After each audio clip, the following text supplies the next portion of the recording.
Di desa Kertajaya terasa lebih dingin dari biasanya. Angin berhembus lembut, menggoyangkan padi yang mulai menguning di sawah-sawah luas yang mengelilingi desa itu. Di tengah sawah, berdiri sosok boneka jerami yang tampak berbeda dari biasanya. Wajahnya tersenyum aneh, matanya dibuat dari dua kelereng berwarna hitam yang berkilat jika terkena cahaya bulan. Di dadanya tersemat kertas berwarna merah, bertuliskan huruf-huruf yang tak semua orang bisa baca. Konon itu adalah tulisan dari bahasa kuno yang membawa keberuntungan.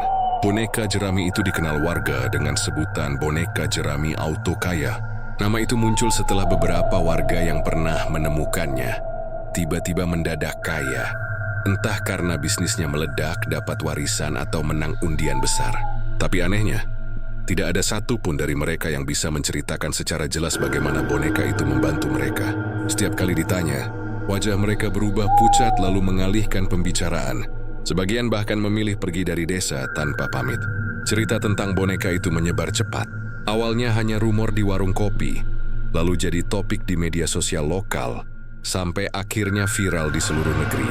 Banyak orang datang ke Kertajaya hanya untuk mencari boneka ajaib itu.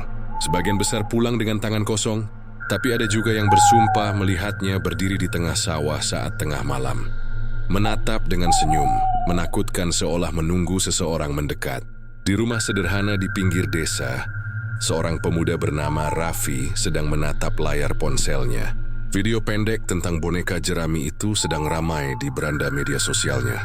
Judulnya mencolok, Boneka Jerami Autokaya, Ritual Tengah Malam yang Bikin Hidup Berubah.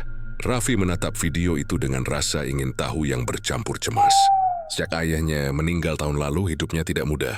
Kyuyi harus mengurus ibunya yang sakit dan adik perempuannya yang masih sekolah.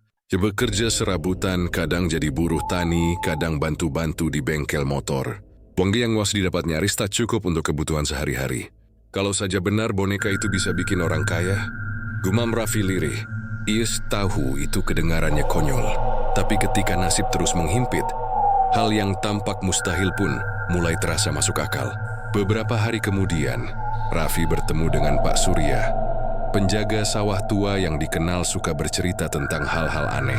Saat mereka berdua duduk di bawah pohon kelapa sambil menunggu hujan reda, Raffi memberanikan diri bertanya, "Pak, boneka jerami yang viral itu beneran ada di desa ini?" Pak Surya tidak langsung menjawab. Dia menatap ke arah sawah yang mulai berkabut, lalu menarik napas panjang. Kalau kamu tanya ada atau tidak, jawabannya ada. Tapi bukan boneka biasa. Dulu boneka itu dibuat oleh seorang petani yang sangat miskin. Ia membuatnya dari sisa-sisa jerami panen. Dan katanya, ia melakukan sesuatu yang dilarang. Ritual pemanggilan arwah penunggu sawah. Sejak itu hidupnya berubah. Dia mendadak kaya raya tapi hanya bertahan 3 bulan. Lalu, tanya Raffi dengan mata membulat. Lalu dia hilang. Rumahnya kosong. Sawahnya tak digarap lagi. Orang-orang bilang dia diambil oleh boneka itu sendiri. Ada yang melihat boneka itu berdiri di depan rumahnya malam sebelum ia lenyap. Raffi menelan ludah. Cerita itu terdengar seperti legenda horor. Tapi di mata Pak Surya, ada kesungguhan yang sulit disangkal. Kalau kamu pinter nak, jangan coba-coba. Lanjut Pak Surya. Kayak cepat itu selalu ada bayaran. Kadang bayarannya lebih mahal dari yang kamu kira. Namun ucapan itu justru membuat rasa penasaran Raffi semakin besar. Malam berikutnya ketika bulan purnama menggantung di langit, Raffi memutuskan untuk pergi ke sawah. Dia membawa senter kecil, pisau tajam, dan sebuah kantong plastik. Langkahnya pelan tapi mantap, menembus rerumputan basah dan suara jangkrik yang nyaring. Dalam hati ia berkata, aku cuma mau lihat. Kalau memang boneka itu ada, mungkin aku bisa memotretnya. Kalau nggak ada, ya sudah. Tapi semakin ia melangkah, semakin kuat perasaan aneh menyelimutinya. Udara terasa berat, seolah setiap hembusan angin membawa bisikan samar.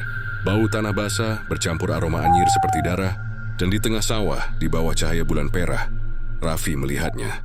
Boneka jerami itu berdiri tegah, dengan senyum yang sama persis seperti di video. Matanya dari kelereng hitam menatap lurus ke arahnya. Di dadanya, kertas merah itu berkibar-kibar tertiup angin. Raffi mendekat perlahan, jantungnya berdegup kencang. Ketika ia hanya berjarak 2 meter, tiba-tiba terdengar suara lirih, seperti seseorang berbisik di dekat telinganya. Kau ingin kaya, bukan? Raffi mematung. Dia mensoleh tapi tidak ada siapapun. Suara itu kembali terdengar, kali ini lebih jelas. Sentuh aku. Finiran usapi namamu. Tangan Raffi gemetar. Bagian rasional dalam dirinya berteriak agar ia lari. Tapi ada sesuatu yang lebih kuat. Keinginan untuk keluar dari kemiskinan. Untuk memberi kehidupan layak bagi keluarganya. Dengan napas tersengal, ia mengulurkan tangan dan menyentuh jerami di lengan boneka itu. Dingin. Terlalu dingin untuk benda mati. Dalam sekejap matanya berkunang. Jumil lihat kilasan cahaya merah. Suara-suara bergaung di kepalanya. Dan bayangan sawah yang berubah menjadi lautan api. Sebelum gelap menelannya, Raffi mendengar satu kalimat terakhir dari suara itu. Setiap kekayaan ada gantinya. Bersiaplah. Keesokan paginya Raffi terbangun di kamarnya. Ia tidak tahu bagaimana bisa sampai di rumah. Tubuhnya terasa lemas, tapi di dadanya tergenggam selembar kertas merah. Sama seperti yang ada di boneka jerami semalam. Di atasnya tertulis, 3 malam sebelum panen kau akan mendapatkannya. Hari-hari berikutnya berjalan aneh. Raffi tiba-tiba mendapat tawaran pekerjaan besar dari seorang pengusaha kota. Ia diminta menjadi pengelola lahan pertanian baru dengan gaji tinggi. Dalam 3 hari hidupnya berubah drastis. Ibunya bisa berobat ke rumah sakit, adiknya mendapat perlengkapan sekolah baru, dan tetangga-tetangganya mulai menatapnya dengan iri. Namun malam keempat, suara itu kembali datang dalam tidurnya.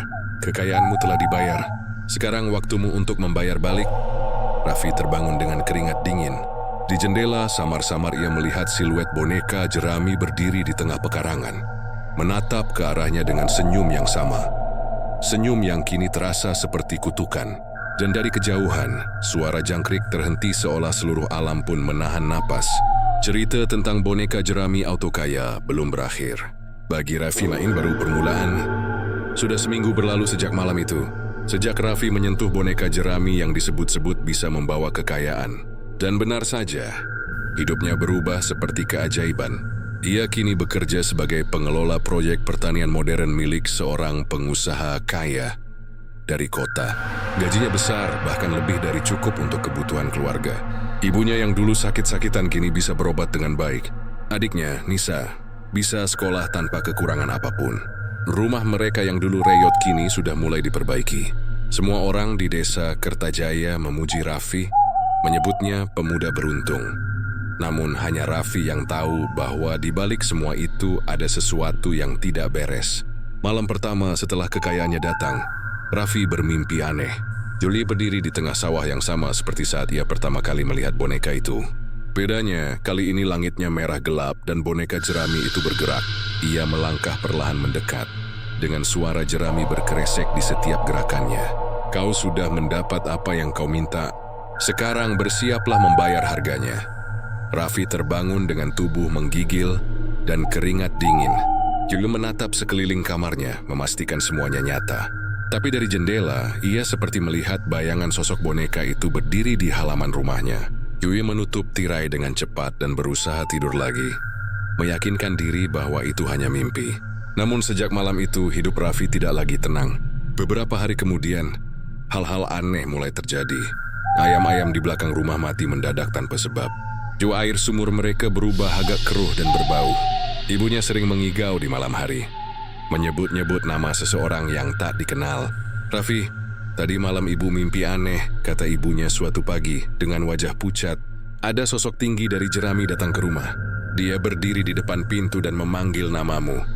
Raffi menelan ludah. Yulia berusaha tersenyum agar ibunya tidak khawatir. Itu cuma mimpi, Bu. Mungkin karena ibu kecapekan.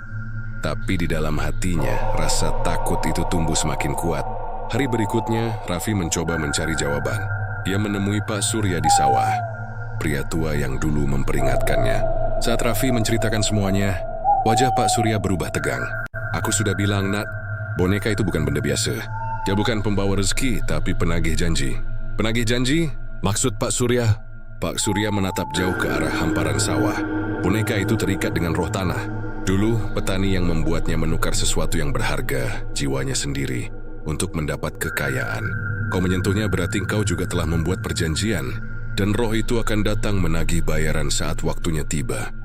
Raffi terdiam lama. Dia ingin marah, tapi bagaimana bisa? semua sudah terjadi. Apa tidak ada cara untuk menghentikannya, Pak? Tanyanya dengan suara gemetar. Pak Surya menggeleng perlahan. Ada satu cara, tapi tidak mudah. Kau harus mengembalikan semua yang kau dapat dari boneka itu. Harta, keberuntungan, semuanya. Dan bahkan setelah itu, belum tentu kau selamat.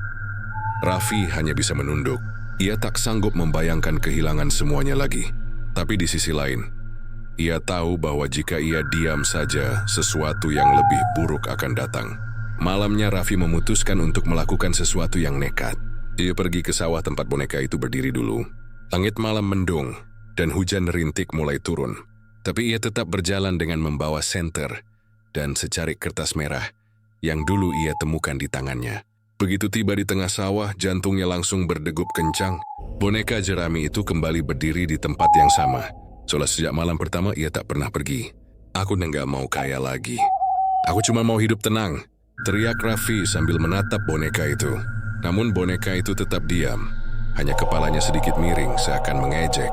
Kemudian suara itu datang lagi dari segala arah. Janji tidak bisa dibatalkan, hanya bisa dibayar. Raffi berlutut. Hujan makin deras. Kalau begitu, apa yang harus kubayar? Boneka itu tidak bergerak, tapi dari dada jeraminya, selembar kertas merah baru melayang keluar dan jatuh tepat di depan Raffi. Di sana tertulis, 3 jiwa yang kau cintai. Raffi terpaku. Matanya melebar. Joya menatap tulisan itu dengan rasa ngeri yang tak bisa diungkapkan. Tidak mungkin. Ibu dan Nisa, suara itu kembali terdengar. Kali ini seperti bisikan dingin di belakang telinganya. 3 jiwa atau kau sendiri yang kuambil. Raffi berlari pulang sekuat tenaga. Hujan mengguyur tubuhnya, tapi ia tak peduli. Sesampainya di rumah, ia mendapati ibunya terbaring tak sadarkan diri. Dan Nisa menangis di sampingnya. Raffi, ibu tiba-tiba pingsan, seru Nisa. Raffi memeluk ibunya, mengguncangnya, memanggil-manggil namanya, tapi tidak ada respons. Napas ibunya sangat lemah. Ia segera membawa ibunya ke klinik desa, dan dokter berkata ibunya kelelahan berat. Tapi Raffi tahu ini bukan sakit biasa. Sejak malam itu Raffi tak bisa tidur. Ia duduk di depan rumah, menatap ke arah sawah yang gelap. Setiap kali angin bertiup, ia seperti mendengar suara jerami bergesek. Setiap bayangan yang bergerak membuatnya waspada. Rasa bersalah menekan dadanya. Kalau saja aku nggak tamat, kalau saja aku dengar nasihat Pak Surya, tapi semuanya sudah terlambat. Kini istiwa yang bisa ia pikirkan hanyalah bagaimana menyelamatkan orang-orang yang ia cintai. Ia mulai membaca buku-buku tua dari perpustakaan desa, mencari tahu tentang legenda boneka jerami. Ia menemukan catatan lama tentang roh penjaga panen yang disebut Lelana. Itu entitas yang bisa memberi kekayaan kepada siapapun yang memintanya, tapi selalu menuntut imbalan setimpal. Dalam banyak kisah, yang menjadi bayaran adalah nyawa. Raffi sadar, satu-satunya cara untuk mengakhiri semua ini adalah dengan menghadapi boneka itu sekali lagi. Tapi kali ini bukan untuk meminta, melainkan untuk menyerahkan diri. 3 malam setelah peringatan itu, Raffi menulis surat singkat untuk Nisa dan ibunya, yang kini sudah mulai membaik. Kalau aku tidak pulang, jangan cari aku. Semua yang terjadi biarlah berhenti di sini.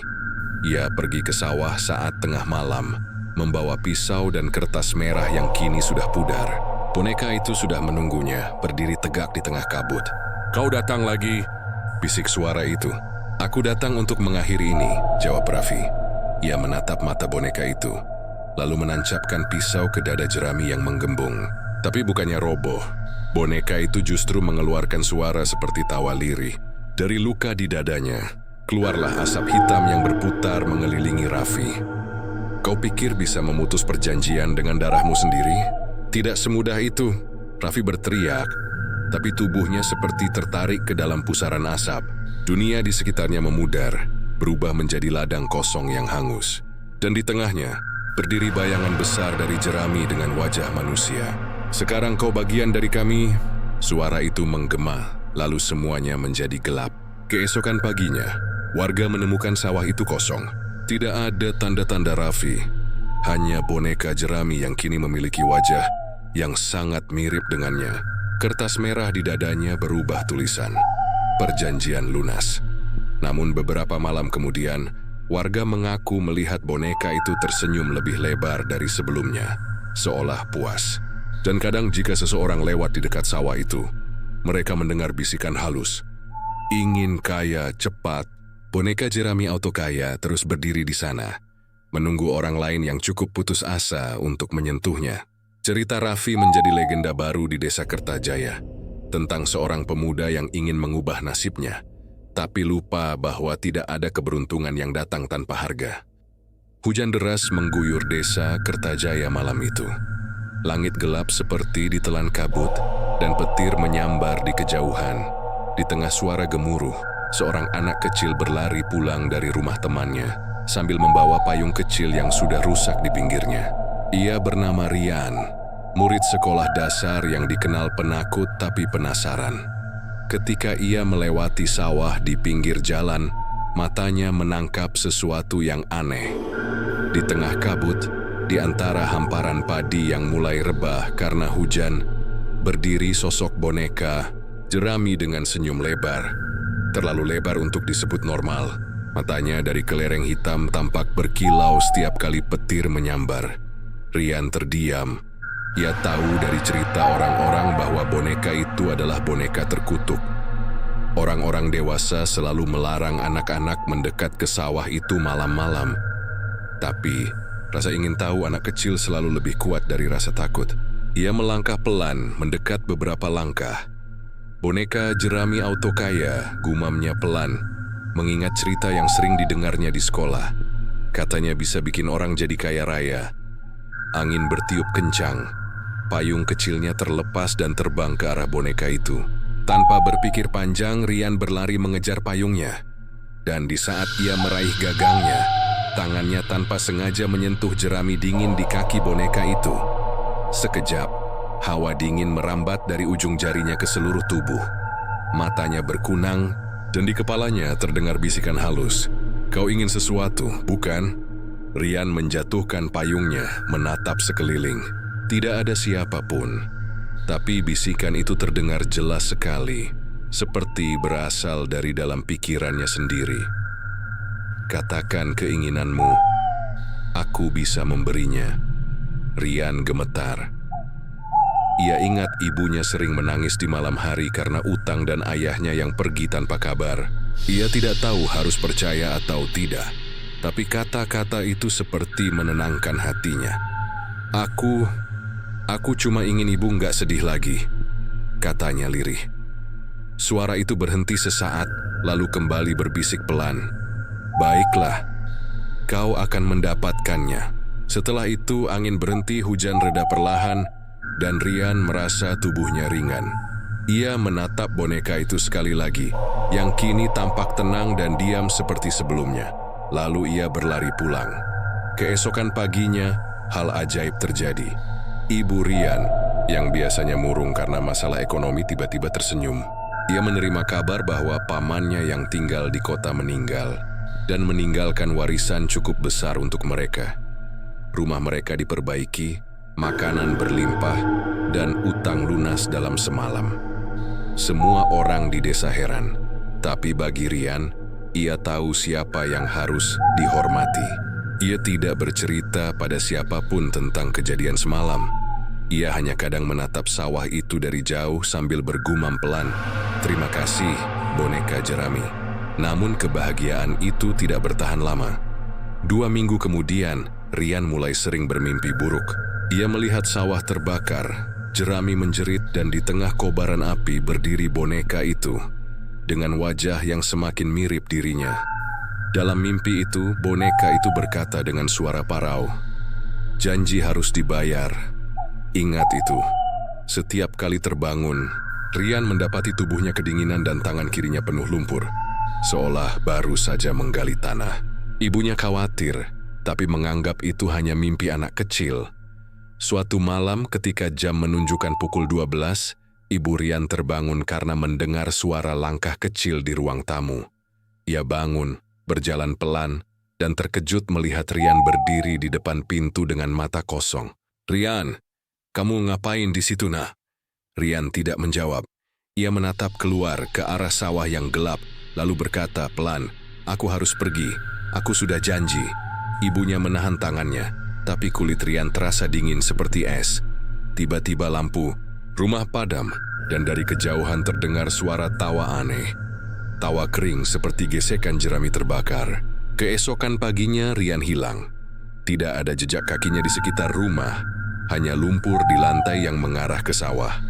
Warga beramai-ramai mencarinya, termasuk Pak Surya yang kini semakin tua dan jarang keluar rumah. Ketika mereka tiba di sawah, mereka menemukan boneka jerami yang kini sedikit berubah. Tingginya bertambah, dan di lehernya tergantung kalung kecil berbentuk bintang. Kalung yang selalu dipakai Rian. Pak Surya gemetar memandangnya. Astaga, dia sudah mengambil yang baru. Warga menatapnya bingung. Maksudnya Pak Surya menatap boneka itu lama sebelum menjawab. Boneka itu tidak pernah kenyang. Setiap kali seseorang membuat perjanjian dengannya, satu jiwa akan ditukar. Dan setiap jiwa yang diambil membuatnya semakin kuat. Sekarang, boneka itu bukan hanya wadah roh, tapi tempat berkumpulnya arwah orang-orang yang pernah memintanya sesuatu. Suasana mendadak hening. Angin bertiup pelan membuat jerami di tubuh boneka itu bergoyang, seolah tertawa. Beberapa bulan berlalu, desa Kertajaya menjadi sepi. Banyak warga pindah karena ketakutan. Sawah-sawah mulai ditinggalkan, dan boneka jerami itu dibiarkan berdiri di tengahnya, menjadi penjaga yang menakutkan. Namun di dunia luar, kisahnya kembali viral di internet. Video pendek muncul di media sosial, memperlihatkan seseorang dari luar kota yang datang mencari boneka itu untuk menguji keberuntungan. Dalam video itu, si perekam tertawa sambil berkata, katanya cuma boneka kok dianggap angker. Kalau bisa bikin kaya ya kenapa nggak dicoba? Video itu berakhir dengan layar bergoyang dan teriakan singkat. Esok harinya, akun itu tidak aktif lagi. Tapi video itu terlanjur menyebar luas, ditonton jutaan orang. Banyak yang penasaran dan ingin datang ke desa itu. Pak Surya yang masih hidup memperingatkan lewat wawancara kecil dengan wartawan lokal. Kalian tidak paham, boneka itu bukan legenda. Ia hidup dari rasa tamak manusia. Setiap kali ada orang baru yang percaya padanya, kekuatannya tumbuh, namun tidak ada yang benar-benar mendengarkan. Suatu malam jauh di kota, seorang pria bernama Dimas, konten kreator terkenal, menonton video itu. Ia melihatnya sebagai peluang. Kalau aku bisa bikin vlog langsung di depan boneka itu, pasti viral banget, katanya sambil tertawa kepada timnya. 2 hari kemudian, Dimas dan 2 temannya pergi ke Kertajaya. Mereka tiba sore hari, ketika matahari hampir tenggelam. Desa itu tampak sunyi dan ditinggalkan. Mereka menemukan sawah yang dimaksud, dan di tengahnya, benar, boneka jerami itu masih berdiri tegak. Dimas menyalakan kamera dan berkata ke arah lensa, "Oke guys, kita di sini. Ini boneka jerami auto, kayak yang katanya bisa ngasih keberuntungan. Aneh banget sih, masa cuma boneka bisa bikin orang kaya?"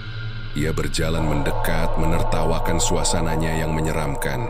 Tapi tiba-tiba, kamera merekam sesuatu aneh. Bayangan di belakang boneka itu bergerak. Salah satu temannya berteriak kecil, "Bro, kau lihat itu?" Sebelum sempat menjawab, angin bertiup sangat kencang, kamera jatuh, dan video menjadi gelap. Beberapa hari kemudian, warga desa yang tersisa menemukan mobil Dimas di pinggir jalan. Mesinnya masih menyala, tapi tidak ada siapapun di dalamnya. Di jok belakang, ada kamera yang masih merekam, dan pada menit terakhir video terlihat boneka jerami yang kini lebih tinggi, dengan 3 bayangan samar di belakangnya. Seperti tubuh manusia yang dibentuk dari jerami, tulisan merah di dadanya berubah lagi.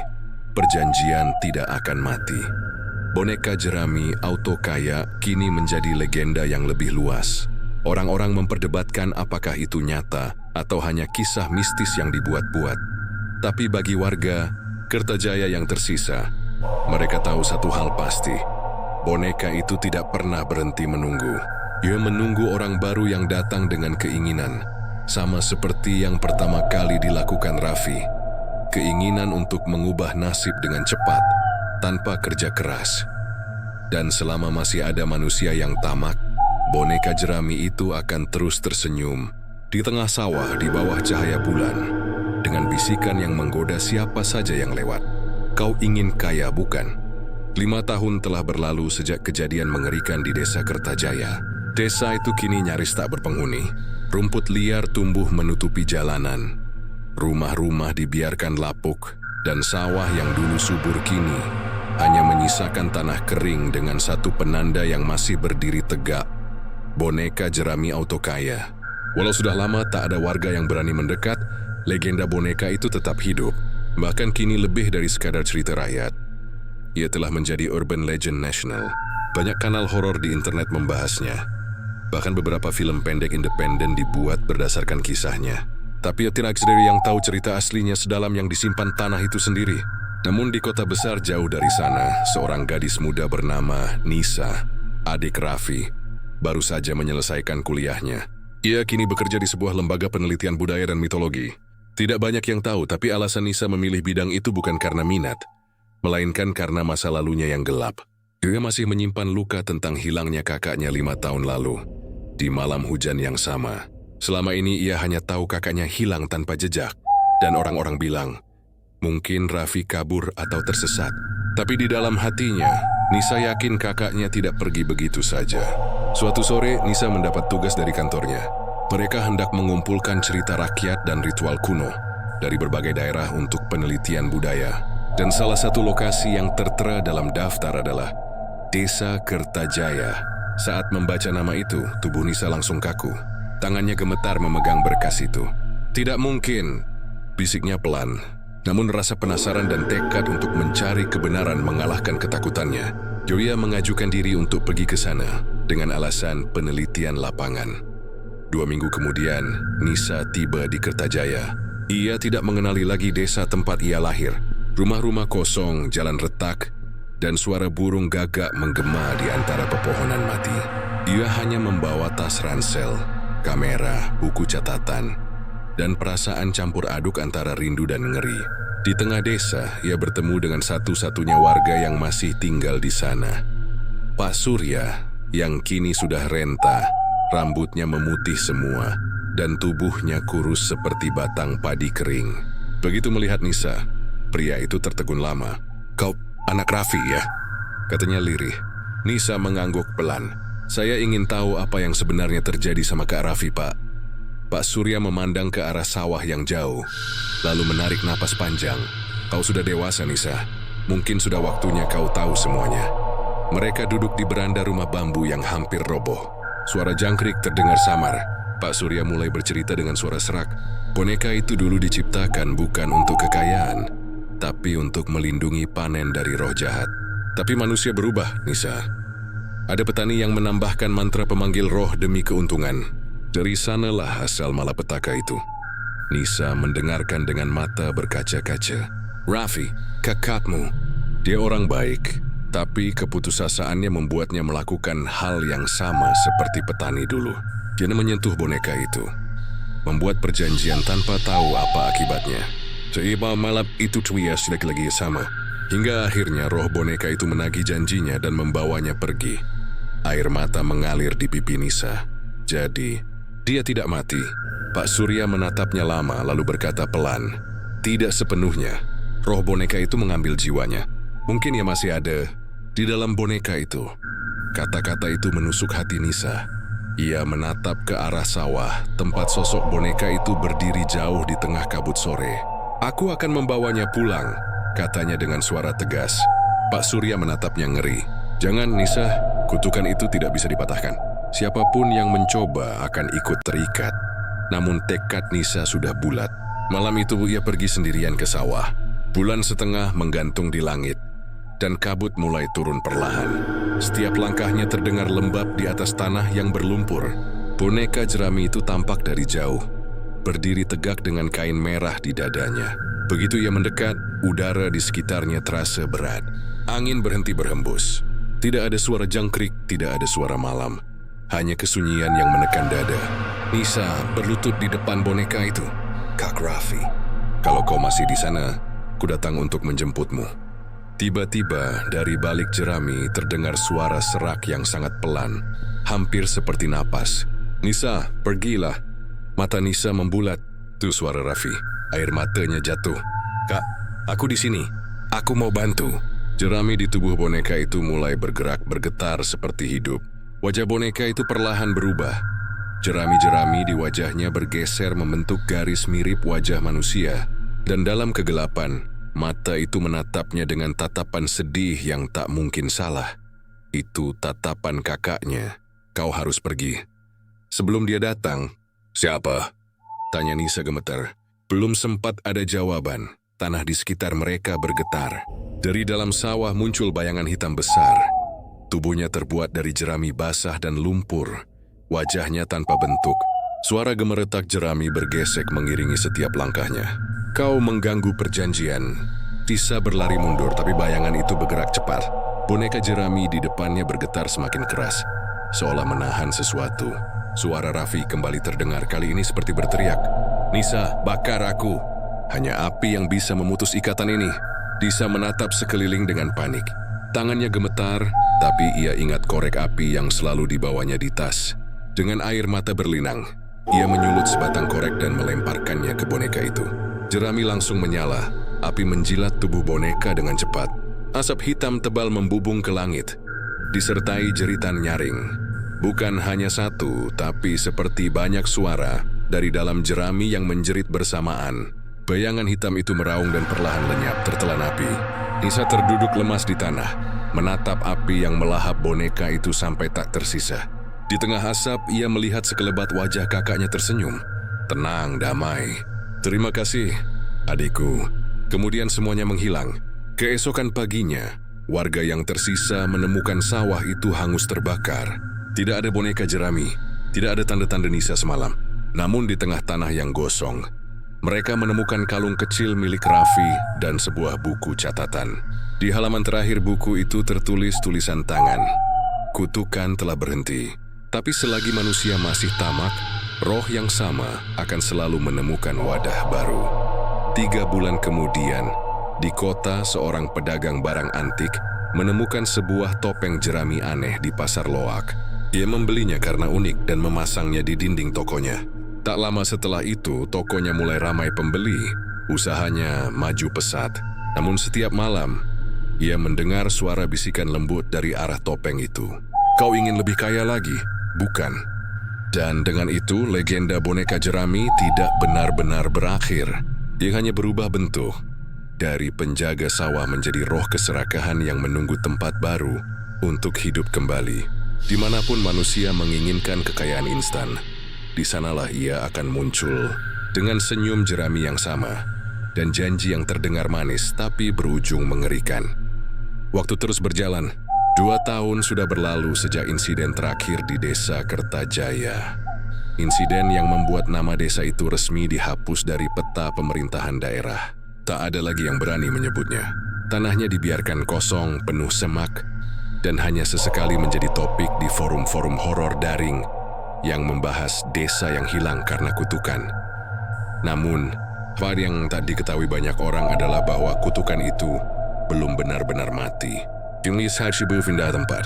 Di tengah hiruk-pikuk kota besar Bandung, seorang pria bernama Arman menjalankan toko barang antik kecil di pinggir Jalan Dago. Toko itu bernama Toko Lelana, diambil dari nama roh penjaga panen yang konon berasal dari cerita rakyat Jawa kuno. Arman tak tahu betul arti nama itu. Dia hanya menganggapnya terdengar eksotis dan cocok untuk bisnis antiknya. Suatu sore, ketika sedang menata barang-barang kiriman dari pasar Loak, ia menemukan satu benda yang langsung menarik perhatiannya. Sebuah topeng jerami tua yang aneh bentuknya. Mata topeng itu terbuat dari 2 kelereng hitam yang tampak terlalu hidup, dan di bagian dalamnya masih menempel selembar kain merah kecil bertuliskan huruf-huruf kuno. Arman memandangi benda itu lama. Ada sesuatu yang membuatnya tidak bisa berhenti menatap, seolah ada kekuatan yang memanggil dari balik jerami kering itu. "Barang unik begini bisa laku mahal," katanya sambil tersenyum puas. Ia menggantung topeng itu di dinding depan toko, tepat di atas meja kasir. Sejak hari itu, hal-hal aneh mulai terjadi. Awalnya tampak seperti keberuntungan. Dalam seminggu, pelanggan datang lebih banyak dari biasanya. Barang-barang yang tadinya sulit laku, kini terjual dengan harga tinggi. Seorang kolektor bahkan datang khusus dari Jakarta hanya untuk membeli satu patung kayu kecil dan membayar 2 kali lipat harga normal. Arman heran tapi senang. Wah, mungkin memang hoki lagi naik, ujarnya sambil menepuk-nepuk meja kasir, tanpa sadar tepat di bawah topeng jerami itu. Namun setiap malam, ketika ia menutup toko, Arman mulai mendengar suara aneh, seperti bisikan lembut dari arah dinding. Kau bekerja keras, tapi kau pantas dapat lebih. Kau bisa kaya raya kalau mau mendengarkanku. Awalnya ia mengira itu hanya sugesti karena kelelahan, tapi lama-kelamaan, suara itu semakin jelas, seperti seseorang berbicara langsung di telinganya. Kau hanya perlu satu hal kecil, tetesan darah untuk membayar keberuntunganmu. Arman terkejut dan menatap ke sekeliling. Tidak ada siapapun, tapi topeng jerami di dinding tampak berbeda malam itu. Senyumnya lebih lebar. Dia menggelengkan kepala, menertawakan dirinya sendiri. Halusinasi. Mungkin aku kebanyakan kerja. Ia mematikan lampu dan pulang. Namun keesokan paginya, ia menemukan hal yang membuatnya membeku. Seekor kucing liar yang biasa berkeliaran di sekitar tokonya ditemukan mati di depan pintu. Tubuhnya kaku, dan di lantai terdapat bercak darah kecil berbentuk lingkaran. Dan di dalam toko, kain merah di topeng jerami itu kini sedikit lebih cerah warnanya.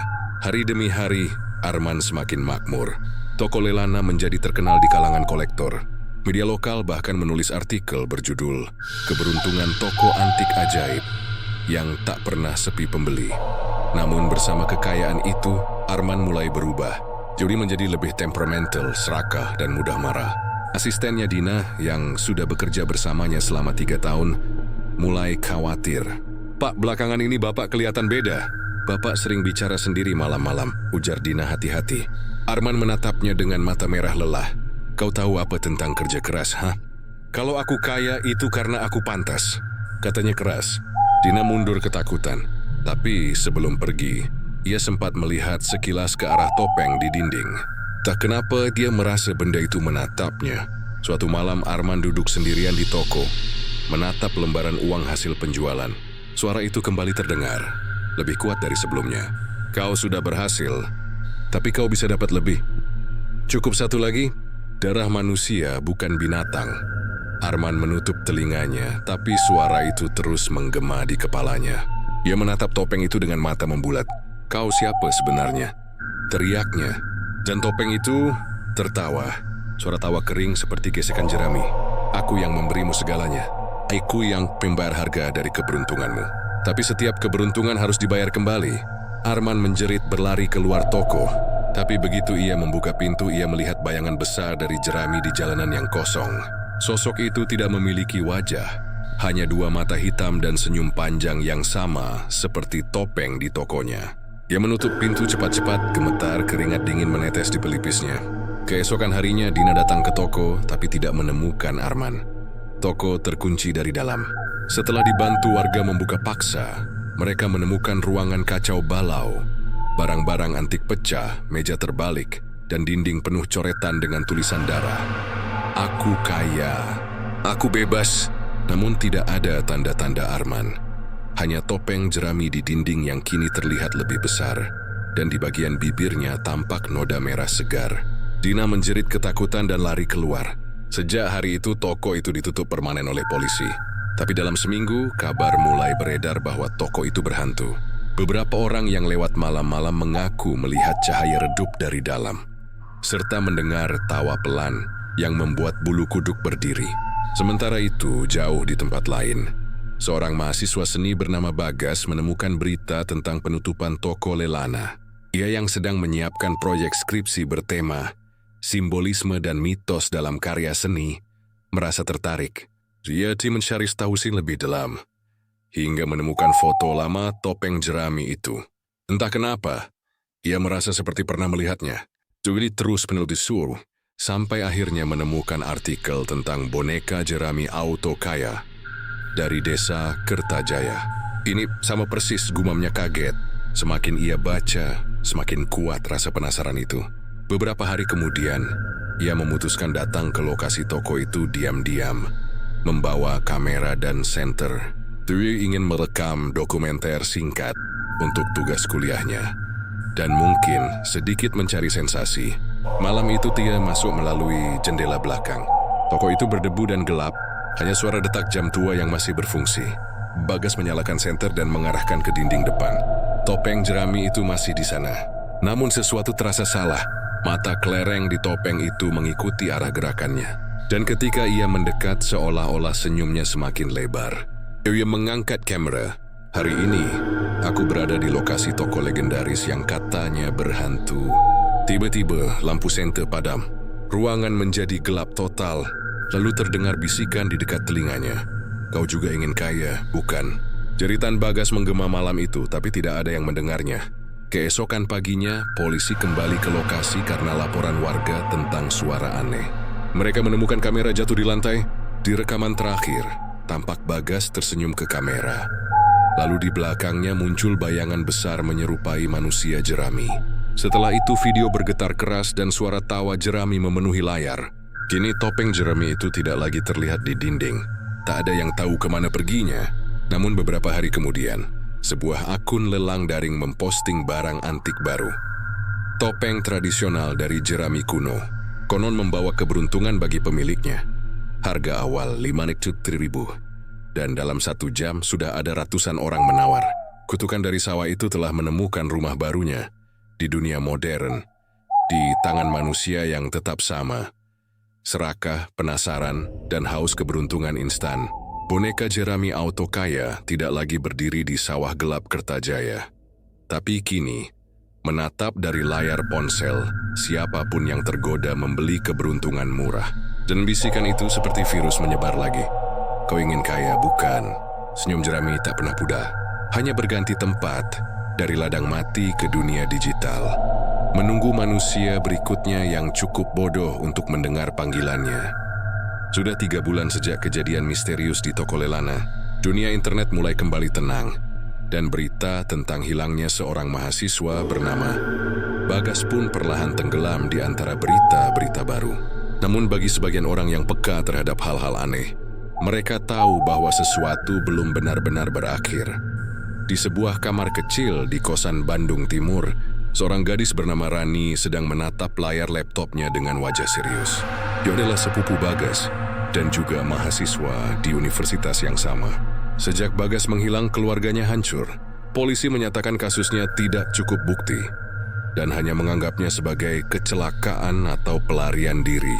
Tapi Rani tahu, Bagas bukan tipe yang meninggalkan sesuatu tanpa alasan. Yang membuatnya tidak bisa tidur adalah video terakhir yang ditemukan di kamera Bagas. Ia sudah menontonnya puluhan kali, memperhatikan setiap detik. Di sana, Bagas tersenyum ke kamera. Lalu di belakangnya muncul bayangan besar dari jerami. Setelah itu layar bergetar dan terdengar suara tawa yang membuat bulu kuduk merinding. Rani menekan tombol pause tepat ketika bayangan itu muncul. Dia memperbesar gambarnya. Di dada sosok itu ada selembar kain merah dengan simbol kuno yang sama seperti yang pernah ia lihat di artikel tentang boneka jerami auto kaya. Ini bukan kebetulan. Gumamnya Dot malam itu, ia mencari tahu lebih dalam di internet, forum-forum gelap, arsip berita lama, hingga blog mistis yang ditulis oleh orang-orang tak dikenal. Dari semuanya ada satu pola yang sama. Setiap kali benda dari jerami itu muncul, seseorang akan kaya mendadak, lalu menghilang secara misterius. Salah satu komentar anonim di forum bahkan menulis, "Kau tak bisa menghancurkan jerami itu. Setiap kali dibakar, ia akan tumbuh lagi dari darah orang yang menyentuhnya. Satu-satunya cara menghentikan kutukan itu adalah mengembalikannya ke asal, tanah tempat ia pertama kali diciptakan." Rani menelan ludah. Asal itu berarti Desa Kertajaya, desa yang kini sudah hilang dari peta. 3 hari kemudian, dengan bekal seadanya dan keberanian yang lebih banyak dari akal sehat, Rani memutuskan pergi ke lokasi bekas desa itu. Dia menumpang truk sayur hingga ke daerah perbukitan timur. Sopir truk menatapnya dengan ragu. "Kamu yakin mau turun di sini, Non? Nggak ada siapa-siapa di bawah sana. Cuman hutan dan rawa." Rani tersenyum tipis. "Saya cuma mau lihat." "Nggak lama." Begitu ia turun, kabut tipis menyelimuti jalan setapak yang menuju ke arah lembah. Udara di sana terasa berat dan lembab. Tak ada sinyal ponsel, tak ada suara burung. Hanya angin yang berdesir seperti berbisik. Setelah berjalan hampir 1 jam, ia melihatnya. Tiang kayu patah yang dulunya mungkin adalah gerbang masuk desa. Tulisan pudar di papan di atasnya masih bisa dibaca samar. Kertajaya. Desa itu kini hanyalah hamparan tanah kering dengan beberapa pondasi rumah yang sudah roboh. Namun di tengah-tengah reruntuhan, Rani melihat sesuatu yang masih berdiri tegak. Sebuah boneka jerami. Rasanya dada Rani langsung sesak. Boneka itu sama persis seperti yang ia lihat di foto lama. Kelereng hitam sebagai mata, senyum panjang, dan di dada selembar kain merah. Ia melangkah mendekat, napasnya berat. Ketika jaraknya tinggal beberapa meter, tiba-tiba angin bertiup kencang, membuat jerami itu bergetar seperti hidup. "Kau datang untuknya," bisik suara halus, entah dari mana asalnya. "Kau ingin tahu di mana dia? Kau ingin membebaskannya?" Rani memejamkan mata, berusaha menenangkan diri. "Aku hanya ingin tahu apa yang kau lakukan pada sepupuku," serunya, tapi boneka itu tak menjawab. Ia hanya berdiri. Lalu dari dalam dadanya keluar serpihan kain merah yang melayang ke arah Rani. Saat kain itu menempel di tangannya, tiba-tiba pandangan Rani berubah. Ia melihat kilasan masa lalu. Seorang lelaki muda dengan wajah lelah. Petani miskin yang membuat boneka itu untuk menjaga sawahnya. Dia melakukan ritual dengan mantra dari kitab kuno. Meminta roh penunggu tanah memberi kekayaan. Tapi roh itu bukan roh biasa. Dia adalah entitas lapar dari dunia bawah yang hanya bisa muncul melalui wadah jerami. Roh itu menepati janjinya. Petani itu menjadi kaya raya, tapi tak lama kemudian ia kehilangan semua. Keluarga, rumah, dan akhirnya dirinya sendiri. Tubuhnya berubah menjadi jerami. Dan sejak saat itu roh itu bebas berkeliaran. Berpindah dari satu tubuh manusia ke tubuh lainnya lewat kain merah. Simbol perjanjian darah. Rani terhuyung mundur. Ia sadar bahwa roh itu kini tak hanya hidup di boneka, tapi sudah menyebar kemana-mana, termasuk topeng dari toko Lelana. Suara itu kembali berbisik di telinganya. "Sekarang kau tahu asalnya. Tapi apakah kau berani menghentikanku?" Rani berlutut menggenggam kain merah itu. "Aku akan mengakhiri semua ini," katanya pelan. Ia menyalakan korek api dan mencoba membakar kain itu. Namun api padam sebelum sempat menyentuhnya. Angin berputar semakin kencang, dan dari tanah di sekitar boneka, tangan-tangan jerami muncul, berusaha meraih kakinya. Rani menjerit dan berlari sekuat tenaga menuju hutan di tepi desa. Tapi di setiap langkahnya, ia bisa mendengar suara tawa rendah itu mengikuti. Setelah beberapa menit, ia tiba di sebuah gubuk kecil yang setengah roboh. Di dalamnya, ia menemukan buku tua berdebu. Mungkin milik petani yang dulu memulai semuanya. Di dalam buku itu tertulis mantra pemanggilan, tapi juga ada satu halaman terakhir yang berisi peringatan. Jika roh telah bebas, hanya darah keturunannya yang bisa menutup gerbang. Hanya darah keluarga yang masih memiliki hubungan dengan mereka yang pernah melakukan perjanjian. Rani membaca berulang kali. Wajahnya memucat. Darah keturunan, keluarga. Ia ingat sesuatu. Kakeknya pernah bercerita bahwa leluhur mereka berasal dari desa tua bernama Kertajaya. Tangan Rani gemetar. "Berarti, aku juga bagian dari garis itu." Di luar langit mulai memerah. Jerami dari boneka di tengah desa bergerak, membentuk sosok tinggi seperti manusia raksasa. Rani menggenggam kain merah itu erat-erat, lalu mengiris telapak tangannya dengan pisau kecil. Darahnya menetes ke kain, dan seketika udara di sekeliling bergetar. Suara jeritan menggema, keras dan nyaring, sampai tanah bergetar. Jerami-jerami yang melayang di udara mulai terbakar satu persatu, berubah menjadi abu hitam yang disapu angin.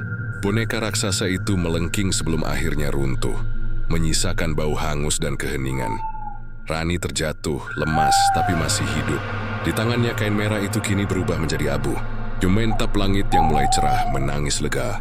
"Sudah berakhir," katanya pelan. Namun dari kejauhan di antara puing-puing rumah tua, ada sesuatu yang bergerak. Sebuah topeng jerami setengah terbakar menatap ke arahnya.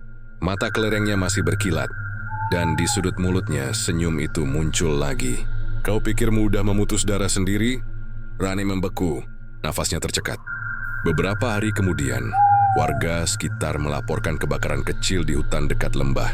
Polisi menemukan reruntuhan dan jejak seseorang tapi tidak ada mayat. Hanya sebuah buku tua yang setengah gosong dan di sampulnya tertulis, "Warisan darah jerami, jangan pernah bangunkan lagi." Namun seminggu setelah itu, di salah satu pasar barang antik online, muncul akun baru dengan nama Rani Antik, menjual satu barang misterius. Topeng jerami tua hanya satu di dunia, membawa keberuntungan bagi pemiliknya. Harga pembuka Rp1.000, dan dalam beberapa menit sudah ada ratusan orang menawar. Kutukan itu tak pernah mati, Yui hanya berganti wujud, menunggu darah berikutnya untuk meneruskan perjanjiannya. Boneka jerami Autokaya kini tidak lagi sekadar legenda, ia telah menjadi warisan, mengalir di darah manusia-manusia yang masih haus akan kekayaan tanpa batas.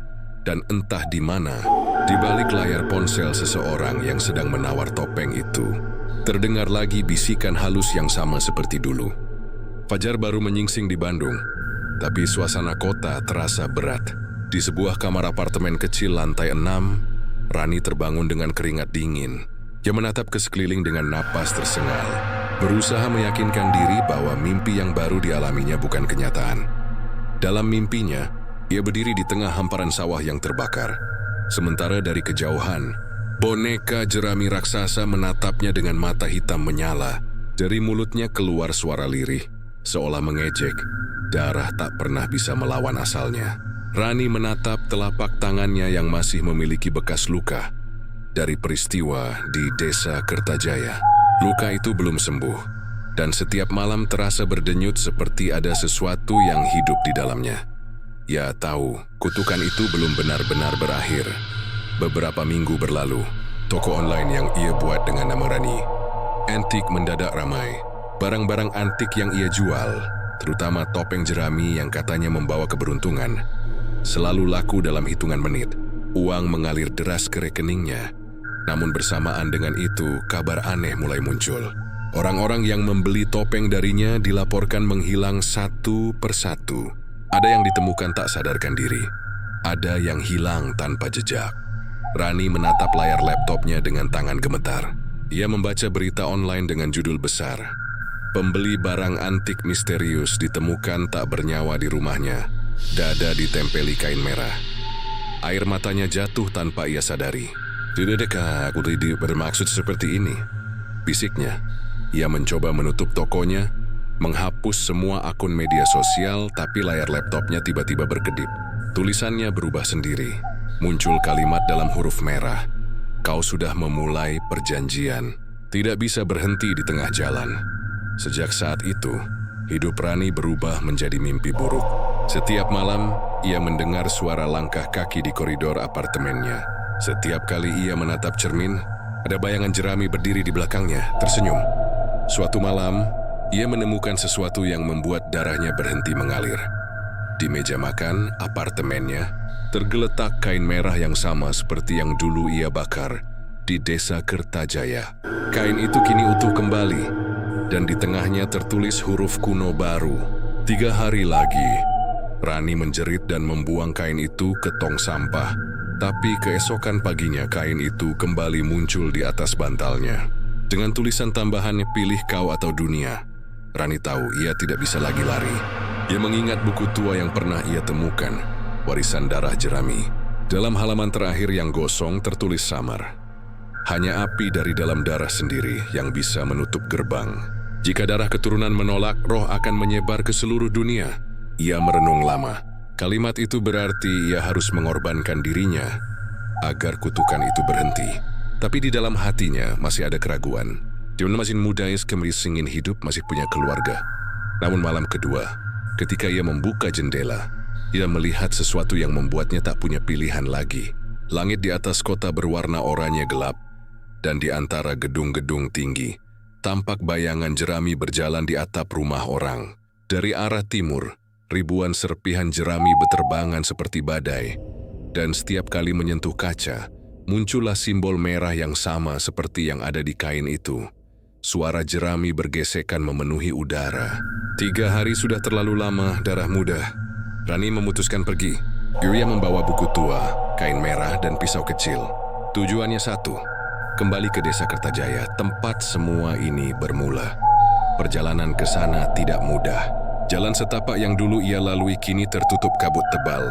Tapi setiap kali ia ragu, suara kecil dari dalam dirinya membisikkan arahnya, seolah roh leluhurnya menuntun langkahnya. Ketika ia tiba di tengah bekas desa itu, malam sudah turun. Langit kelam tanpa bintang. Di tengah tanah lapang, jerami mulai berkumpul, membentuk tubuh boneka besar dengan mata kelereng yang menatapnya. "Kau kembali," katanya dengan suara yang seperti ribuan suara sekaligus. "Kau datang untuk menepati perjanjian darah." Rani menggenggam kain merah itu kuat-kuat. "Tidak, aku datang untuk mengakhirinya." Jerami itu tertawa keras hingga tanah bergetar. "Tak ada akhir bagi perjanjian darah. Kau hanya wadah baru bagi aku." Tapi Rani tidak gentar. Yumi merobek sedikit kain merah itu, lalu meneteskan darahnya sendiri di atasnya. Kain itu menyerap darah dan bersinar merah terang. Dia membuka buku tua di halaman terakhir dan membaca mantra yang nyaris tak bisa dibaca. "Kembalilah ke tanah, wahai roh lapar. Darah yang menunggumu kini menolak. Jerami hangus oleh api keturunan. Tutup gerbangmu dengan nama leluhur." Jerami mulai bergetar. Suara jeritan menggema di seluruh desa. Rani memejamkan mata, menaruh kain itu di dadanya, dan menusukkan pisau ke tangan kirinya. Api merah menyala dari darahnya menjalar ke tanah. Boneka jerami itu menjerit lebih keras, tubuhnya meleleh seperti lilin. "Kau pikir kau bisa menolakku? Aku adalah bagian dari darahmu." "Kalau begitu," jawab Rani dengan suara bergetar, "aku akan ikut hilang bersamamu." Ia menancapkan pisau ke tanah dan membiarkan darahnya mengalir. Api merah membesar, menyelimuti seluruh desa. Dunia terasa berhenti, lalu segalanya menjadi gelap. Pagi berikutnya, kawasan lembah tempat desa Kertajaya berdiri benar-benar lenyap. Tak ada lagi sisa bangunan, hanya hamparan tanah subur dan burung-burung yang kembali berkicau. Beberapa bulan kemudian, warga sekitar mulai membuka ladang baru di sana. Anehnya, tanahnya sangat subur dan hasil panennya melimpah. Orang-orang menyebutnya tanah berkah. Tak ada yang tahu apa yang sebenarnya terjadi di tempat itu, kecuali satu hal. Di antara tanah gembur itu, seorang petani menemukan buku tua gosong yang tersisa. Di halaman terakhir tertulis kalimat yang baru. Tidak lagi kutukan, tapi peringatan. Darah telah menutup gerbang, tapi jangan biarkan keserakahan membukanya lagi. Tahun-tahun berlalu, dunia melupakan kisah tentang boneka jerami Autokaya. Desa Kertajaya pun berubah menjadi kawasan pertanian modern. Namun di salah satu museum kecil di Bandung, tersimpan sebuah topeng jerami hangus di balik kaca tebal. Di bawahnya, tertulis artefak dari legenda rakyat Kertajaya tidak untuk disentuh. Setiap malam, penjaga museum kadang bersumpah mendengar bisikan pelan dari arah lemari kaca itu. "Kau ingin kaya, bukan?"